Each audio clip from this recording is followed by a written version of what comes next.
8ஆம் இடத்தில் செவ்வாய். செவ்வாய் 8ல் இருந்தாலே அது ஒரு மாரகஸ்தானம். அங்கு செவ்வாய் இருந்தால் மிக ஆயுளுக்கு பங்கம் என்ற ஒரு கருத்து உண்டு இல்லையா? அதை பற்றி இந்த பதிவில் பார்ப்போம். வணக்கம் நேயர்களே. கடந்த இரு பதிவுகளில் 8ஆம் இடத்தில் சுக்கிரன் இருந்தால் 8ஆம் இடத்தில் சந்திரன் இருந்தால் என்ன செய்கின்றது என்பதை விளக்கமாக சொல்லியுள்ளேன். பலன்களை சொல்லும் பொழுது அந்த 8ஆம் இடத்தில் சென்ற கிரகம் எந்த அளவுக்கு பாதிக்கப்படுகிறது என்பதை புரிந்து கொள்ள வேண்டும். அப்படியே பார்த்த உடனே இது 8ல் செவ்வாங்க, இது மாங்கல்ய தோஷங்க, இது 8ல் செவ்வாங்க, இது ஆயுளுக்கு தண்டம் என்றெல்லாம் உடனடியாக சொல்ல முடியாது. அவனுடைய லக்னாதிபதி 5ஆம் அதிபதி 9ஆம் அதிபதி வலுவாக இருந்து அந்த செவ்வாய் 8ல் இருக்கக்கூடிய செவ்வாய் நல்ல சாரம் பெற்று நல்ல அமைப்பில் இருந்தால் அந்த 8ஆம் இடத்தில் இருக்கக்கூடிய செவ்வாயுடைய தன்மை கொஞ்சம் மாறுபடும்.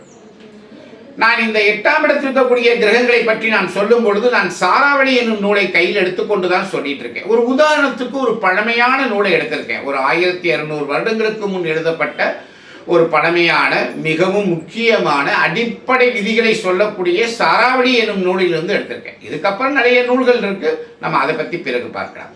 இந்த சாராவளி என்ற நூலிலிருந்து எடுக்கப்பட்ட இந்த 8ஆம் இடத்தில் செவ்வாய் என்ன செய்கிறது என்று பார்த்தால், 8ல் செவ்வாய் நோய்களால் துன்பப்படுதல், இது இயற்கை. குறைந்த ஆயுள், கெட்டுப்போன உடல், தன் குலத்திற்கு ஒவ்வாத தொழிலை செய்தல், பல துன்பங்களில் தள்ளப்படுதல், எல்லாமே கெட்ட பலனாக தான் சொல்லியிருக்காங்க.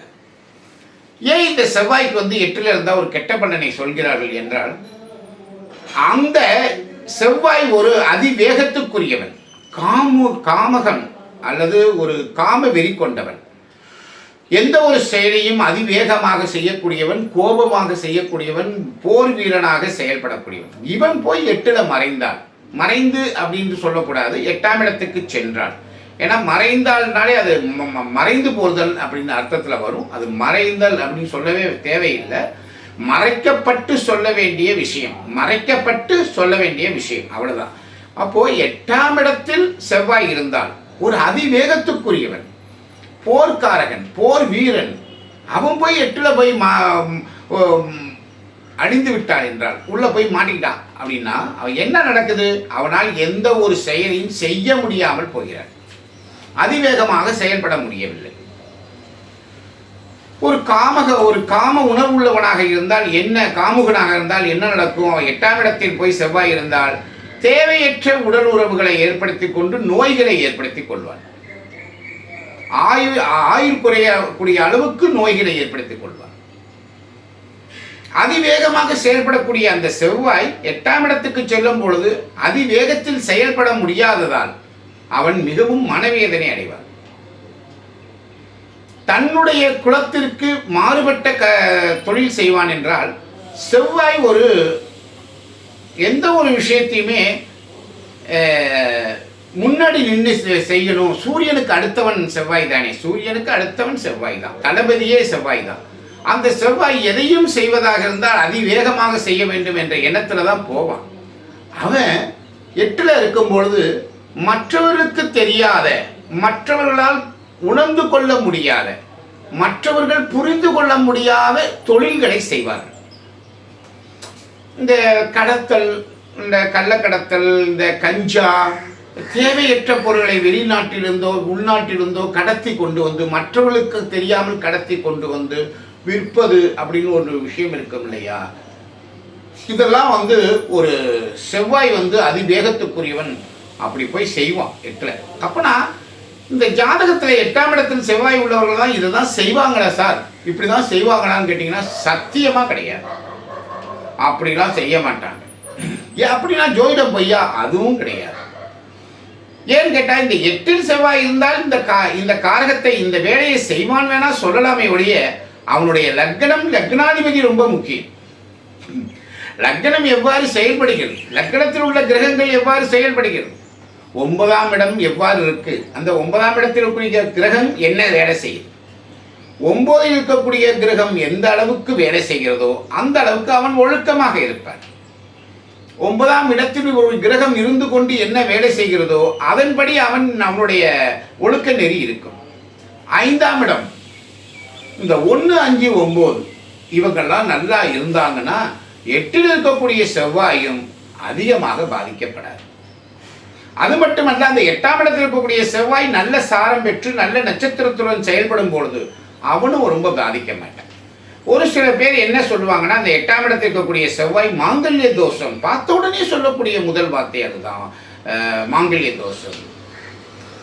ஆயுளை குறிக்கக்கூடிய 8ஆம் இடத்தில் ஒரு செவ்வாய் இருந்தால் குறைந்த ஆயுள் என்பது அவனுடைய லக்னாதிபதி வலுவாக இல்லை என்றால் மட்டும்தான் அவன் குறைந்த ஆயுள் வருவான்.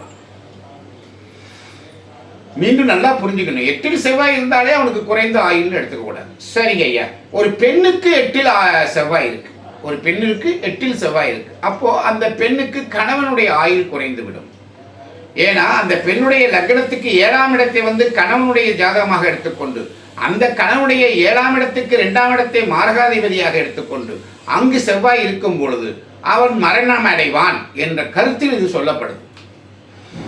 ஒரு பெண்ணுடைய ஜாதகத்திற்கு அவனுக்கு வரக்கூடிய ஆண் ஜாதகம் இந்த பெண்ணை வைத்துதான் முடிவெடுக்கணும் அவசியம் இல்லை. கண்டிப்பாக அப்படி தேவையே கிடையாது. அந்த ஆணுடைய தனிப்பட்ட முறை ஜாதகத்தில் ஆயுள் நன்றாக இருந்தால், இந்த பெண்ணுக்கு 8ஆம் இடத்தில் செவ்வாய் இருந்தால் கூட இந்த பையனுடைய ஆயுளை பாதிக்க தேவையில்லை, கண்டிப்பாக பாதிக்க தேவையில்லை. அந்த பெண்ணுடைய ஜாதகத்தில் குடும்பம் நடத்தக்கூடிய சூழ்நிலை, அந்த கணவனுடன் இணைந்திருக்கக்கூடிய சூழ்நிலை ஜாதக ரீதியாக நன்றாக இருந்தால் அவன் நல்லா இருப்பான். அவளுக்கு பொதுவாகவே குடும்பம் நடத்தக்கூடிய கணவனுடன் இருக்கக்கூடிய சூழ்நிலை இல்லைன்னா அவள் பிரிந்து போக வேண்டிய அவசியம் இருக்கு. இது 8ல் செவ்வாய் இருந்தால் தான் செய்யணுங்கிற அவசியமே கிடையாது. அது எந்த 8ல் செவ்வாய் இல்லாட்டினாலும் செய்யும், கண்டிப்பாக செய்யும். அப்போ ஒரு ஜாதகத்தில், ஒரு பெண்ணுடைய ஜாதகத்தில் 8ஆம் இடத்தில், நல்லா கவனம் படிக்கிறோம், 8ஆம் இடத்தில் செவ்வாய் இருந்தால் அது மாங்கல்ய தோஷம் என்று பயப்பட வேண்டிய அவசியமே கிடையாது. இதுல சில பேர் தோஷத்திற்கு தோஷத்தை திருமணம் செய்ய வேண்டும் என்று இந்த 8ஆம் இடத்தில் செவ்வாய் இருப்பவர்களுக்கு செவ்வாய் தோஷம் உள்ளவர்களாகவே பார்த்தும் திருமணம் செய்கின்றார்கள். இதுவும் கொஞ்சம் கடினமான ஒரு தேவையற்ற ஒரு விஷயம். இதை பல ஜோதிடர்கள், மேன்மை அடைந்த ஜோதிடர்கள், பல ஆய்வாளர்கள் இதுபோல் தோஷத்திற்கு தோஷம் வேண்டாம் என்றும் கூறிவிட்டார்கள். இதையும் நம்ம புரிஞ்சுக்கணும். எனவே ஒரு 8ல் செவ்வாய் இருந்தாலே அது ஒரு மிக கடுமையான அமைப்பை தான் தரும் என்பது கருத்தல்ல. அது சாராவளியில் கண்டிப்பாக அது குறைவான மதிப்பீடை கொடுத்திருந்தாலும், லக்னாதிபதியும் 5ஆம் அதிபதியும் 9ஆம் அதிபதியும் வலுவாக இருந்தால் அவர்களுடைய தன்மை வலுவாக தான் இருக்கும் என்பதை புரிந்து கொள்ள வேண்டும். இனி நாம் பார்க்கக்கூடிய பதிவுகளில் 8ஆம் இடத்தில் மற்ற கிரகங்கள் இருந்தால் எவ்வாறெல்லாம் வேலை செய்யும் என்பதை கொஞ்சம் கவனமாகவும் ஆய்வாகவும் கவனம் செலுத்த வேண்டும். மிக்க நன்றி ஐயா.